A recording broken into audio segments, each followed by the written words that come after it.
Corporate Downfall. Chapter 1, The Quiet Correction. No one voted for the corporations.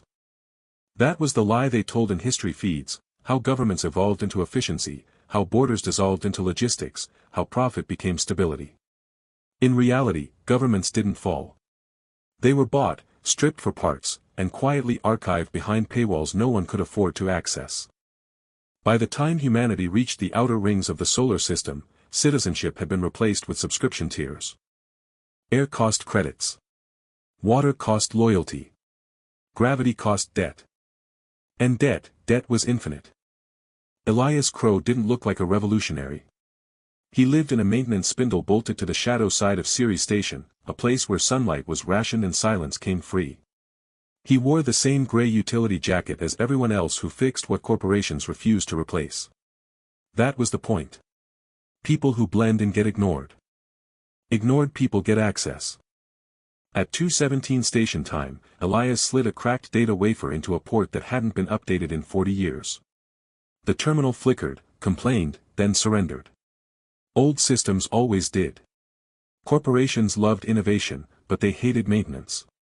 Legacy code was cheaper to forget than to fix.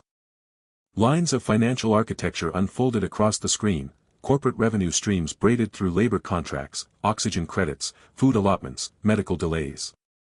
Everything traced back to the same design: extract, delay, deny. Elias wasn't stealing. He was correcting.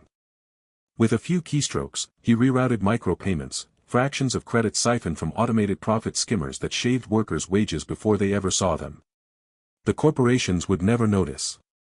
To them, it was rounding error. To the people on Ceres Station, it meant heat for another week. Medicine without delay penalties. A child's education tier unlocked without a lifetime clause attached. He called the script reversion. Every transaction left a ghost, just enough data to trace the money back to its origin if someone knew where to look. Elias made sure those ghosts pointed everywhere and nowhere at once. Corporate audits would choke on their own complexity. By morning, 5,000 accounts had changed. By nightfall, word spread. Not publicly. Not on sanctioned channels. It moved the old way, through maintenance crews, dock workers, hydroponics techs. People didn't talk about who did it. They talked about what changed. My debt went down. My oxygen timer reset. They charged me less for gravity today. Someone started calling it the quiet correction. Elias leaned back in his chair and stared at the station wall, where a corporate slogan had been painted decades ago. Profit is progress.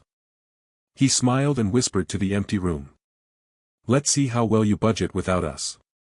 Because Elias knew something the corporations had forgotten. They didn't create the systems. Humans did. And anything built can be undone, one line of code at a time.